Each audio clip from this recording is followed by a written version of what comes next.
Time, it is a terrible thing. Two figures stood alone before the beach, a pair of elves, waiting at the fringe where the line was drawn between gravel and sand. A mother and a daughter. They could see the setting sun, hear the breath of the sea. A weak wave quietly crashed ashore, leaving behind rubbery racks of amber-colored kelp where the tide was teething.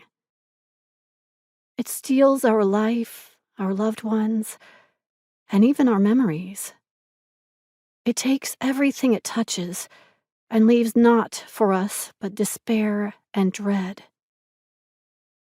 The red ring fell down the eastward sky.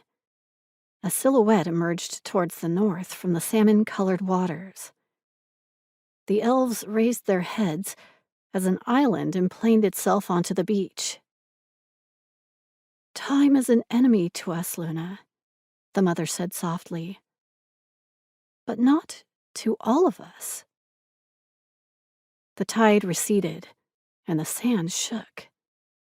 Luna inclined her head inquisitively as the glare from the sun was shaded by the damp trees rising from the water.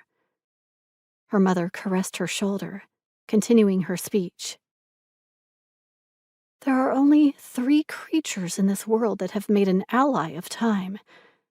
3 legendary creatures that have transcended mortality. Do you know of them, Luna?" The girl replied with a small nod, but said nothing more, as a shadow loomed over them. Tracing a finger in the air, her mother spoke simply. "The first is the elder dragon, ruler of the sky, master of the elements.